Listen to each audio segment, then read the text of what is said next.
If you're stuck trying to figure out which bolt-action rifle to buy this season, you're not alone. There are dozens of options out there.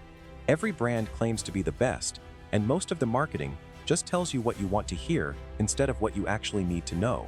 So today, I'm cutting through all of that. I tested, researched, and broke down the 5 bolt-action rifles American hunters trust the most in 2026. From budget-friendly workhorses to premium setups built for serious range work. No sponsored fluff, no sugarcoating. Just real specs, real trade-offs, and the kind of details manufacturers tend to leave off the box.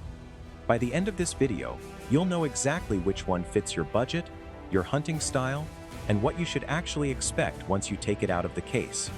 Let's get into it. Number 5 on the list is the Bergara B-14 series. And if you've spent any time in hunting or shooting forums over the past few years, you've probably noticed this name coming up more and more often. Bergara sits in the mid to premium price range, but what's made it such a fast riser in that crowded segment is barrel quality. These barrels are genuinely on par with what you'd expect from a true custom build, not just a factory rifle wearing a custom rifle price tag to justify the cost. Here's the detail that really sets the B-14 apart from a lot of its competitors. It's compatible with most Remington 700 aftermarket components. That might sound like a small footnote buried in a spec sheet, but it's actually a massive deal once you understand what it means in practice. The Remington 700 has one of the largest aftermarket ecosystems in the entire shooting industry. We're talking stocks, triggers, chassis systems, optics mounts, you name it, all built by dozens of different manufacturers competing for your business. Because the B-14 plays nice with all of that existing infrastructure, you can take a rifle that already shoots great straight out of the box and slowly, piece by piece, turn it into something that feels like a fully custom build, all without ever paying custom build prices. Now, here's the part the marketing definitely won't tell you. Because Bergara has grown so quickly in such a short window of time, some of the early production batches got flagged by actual owners for inconsistent quality control. Things like minor finish issues, slight fit variances, or small tolerances that really shouldn't show up on a rifle sitting in this price bracket. To be clear, this isn't a deal breaker for most buyers, and the company has tightened things up considerably since then. But it's still something you'll want to inspect closely before you commit to a purchase, especially if you're shopping secondhand or picking up a unit from an older production run, rather than buying new off the shelf. So here's the real question I want you to think about. Would you rather buy a rifle that's already custom ready right out of the box, saving you the time and guesswork? Or would you rather start from a completely blank slate and build every single component yourself, exactly to your own spec? Let me know what you'd choose in the comments below.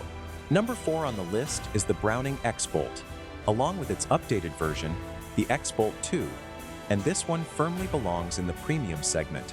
If the first 3 rifles on this list were about value and practicality, the X-Bolt is about precision engineering and refinement. This is the rifle for hunters who've already paid their dues with budget options and are ready to invest in something built to a higher standard. The headline feature here is the 60-degree bolt throw, and I want to actually explain why that number matters instead of just throwing it out as a spec. Most traditional bolt-action rifles use a 90-degree throw, which means your hand has to travel a much wider arc every single time you cycle the action. With the X-Bolt's 60-degree throw, that arc is dramatically shorter, which translates directly into faster cycling between shots. And there's a second benefit that doesn't get talked about enough. That shorter throw keeps your hand from clipping the scope during a quick follow-up shot, which is a real problem on rifles with larger ocular bells or lower-mounted optics. In a real hunting scenario, where a second shot might need to happen in under 2 seconds, that difference is not just a nice-to-have, it's functional. Browning also gives you genuine premium materials here, walnut stocks for the traditionalists, and high-grade carbon fiber options for hunters who care about shaving every possible ounce off their setup for backcountry trips. And with the X-Bolt 2 specifically, Browning optimized the platform for modern long-range cartridges, which tells you this isn't a rifle frozen in the past. It's been updated to stay relevant with where ammunition technology and shooting trends are actually heading. Now for the deal breaker, and it's a straightforward one. That premium price tag comes attached to all of this engineering, and there's no way around it. This isn't the rifle for someone buying their first bolt action, and it's definitely not the rifle for someone working with a tight budget. You're paying for refinement, and Browning isn't shy about charging for it. So here's the question I want you to sit with. Does a 60-degree bolt throw actually make a measurable difference when you need that second shot in the field? Or is it just an impressive number that looks good on a spec sheet, but rarely gets tested in real conditions? Tell me what you think in the comments. Number 3 on the list is the Savage Model 110, along with its lighter sibling, the ultralight variant. And this one earns its spot for a simple reason. It's the longest continuously produced bolt-action platform in American history. When a rifle design survives that long in a market this competitive, it's usually because it's doing something genuinely right, not just coasting on brand recognition. The standout feature here is the AccuTrigger system, and this is worth slowing down on because it actually changes how the rifle performs in your hands. Most factory rifles in this price range ship with a fixed trigger pull weight, whatever the factory decided was good enough for the average shooter. The AccuTrigger flips that completely. It's user adjustable, meaning you can dial the pull weight to match your own habits and shooting style, instead of adapting to whatever the rifle gives you. And that matters more than people think, because a trigger that breaks exactly where you expect it to is one of the single biggest factors in shot-to-shot consistency, arguably more important than the barrel itself for a lot of hunters. Savage didn't stop there either. They also built in the AccuFit system, which lets you adjust both the length of pull and the comb height without ever needing to bring the rifle to a gunsmith. That's a genuinely big deal for hunters who don't fit the average body type that most factory stocks are designed around.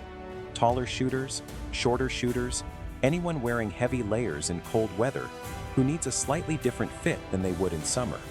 You're getting a level of personal customization that, on most other rifles, would require aftermarket parts and labor costs. Now, here's the trade-off you need to know about. The polymer stock on the standard 110 models sometimes gets criticized for feeling a little hollow or cheap in hand, especially when you set it side by side with competitors at the same price point. It doesn't affect accuracy or function in any meaningful way, but if fit and finish and that premium feel matter to you, it's worth handling one in person before you commit to buying. So here's the question I want you to think about. Is a trigger you can adjust yourself actually a necessary feature for serious accuracy, or is it more of a marketing checkbox that sounds impressive but doesn't change your results that much in the field? Let me know your take in the comments. Number 2 on the list is the Howa 1500, and this is the rifle that consistently surprises people once they actually dig into what it offers. It sits in the budget to mid-price range on paper, but what's made it such a fast riser in that segment is performance you'd normally expect to pay a lot more for, which is exactly why it's earned such a loyal following among hunters who care more about substance than brand prestige. Here's the detail that really sets the Howa 1500 apart from most rifles in its price bracket.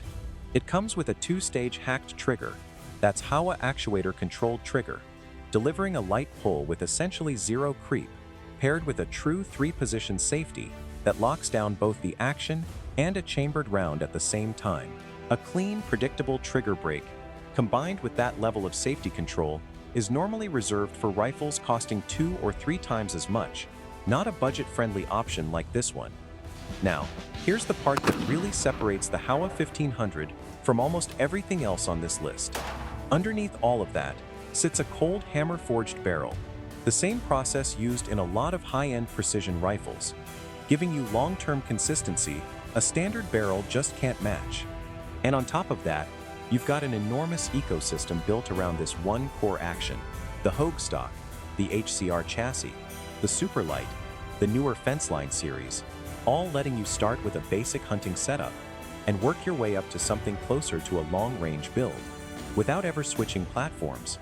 Now, here's the part the marketing won't tell you. Because so many of these variants get assembled by different distributors and third-party stock makers, fit and finish quality can vary noticeably from one version to another. The core action stays solid, but the components built around it aren't always uniform. So if you're shopping for a specific configuration, it's worth researching that exact build first, especially if you're buying secondhand. So here's the question. Would you rather start with a bare, naked action and build the rifle to your own spec over time, or buy a complete rifle straight from the factory and know exactly what you're getting from day one? Let me know what you'd choose in the comments below. Number 1 on this list is the Ruger American Rifle, specifically the Gen 2 version. And if there's one rifle that earns the title of People's Champion in the budget bolt-action world, it's this one. This isn't the rifle that wins on flashy specs or premium materials. It earns the top spot by being the rifle that just works, day after day, season after season, without draining your bank account in the process. Let's talk about what you actually get for that price, because it's more than most people expect. The Gen 2 comes with a true 3-position safety, giving you the same level of control over the action and chambered round that you'd find on rifles, costing 2 or 3 times as much. It also ships with a threaded barrel as standard, which means you can attach a suppressor or a muzzle brake right out of the box, without needing a gunsmith to thread it for you afterward. That's a feature a lot of budget rifles either skip entirely or charge extra for. Where the Gen 2 really separates itself from the original American rifle, though, is in the small but meaningful upgrades Ruger made to the grip texture and overall ergonomics. It might not show up on a spec sheet in a dramatic way, but anyone who's actually shouldered both versions back to back can feel the difference, especially with cold hands or gloves on during a late season hunt. Combine that with Ruger's reputation for just keeps running durability, and what you end up with is a rifle that's genuinely built to be taken out, beaten up a little, and trusted to perform every single time, which is exactly what most hunters actually need, even if it's not the most exciting thing to talk about on camera. Now for the honest trade-off, because no rifle on this list is perfect. This is a budget rifle, and that shows up in the materials and fit and finish. The stock doesn't have that dense, premium feel you'd get from something like the Browning X-Bolt, and the overall finish is functional, rather than refined. If you're the type of hunter who wants your rifle to feel as good as it shoots, this might not scratch that itch. But if you're buying a tool that needs to perform reliably in the field, that trade-off becomes a lot easier to accept. So here's the question I want you to sit with. Do you genuinely believe a budget rifle like this can outshoot something far more expensive in real-world conditions? Or do you think price and accuracy always end up tracking together no matter what? Drop your answer in the comments. I want to see where everyone lands on this one. So let's bring it all together. If you're just starting out or working with a tighter budget, the Ruger American or the Howa 1500 are going to give you the most reliable performance for your money. No fuss rifles that just get the job done season after season. If you want a trigger and stock setup you can actually dial into your own body and shooting style, the Savage 110 is hard to beat. If you've already got the budget and you want fast cycling along with that premium look and feel, the Browning X-Bolt earns its place at the top of the price range. And if you want something that already feels custom-built without paying full custom-build prices, the Bergara B-14 is the one to look at. But here's the thing, none of these rifles are universally the best. The best rifle is the one that actually matches how you hunt, what you can afford, and what you're willing to trade off to get there. Specs only tell you part of the story. The rest comes down to what you do with the rifle once it's in your hands. So now I want to hear from you. Which one of these 5 are you seriously considering? Or which one are you already running? And if you've got a rifle that should have made this list but didn't, drop it in the comments. I read every single one, and it might just end up in a future video.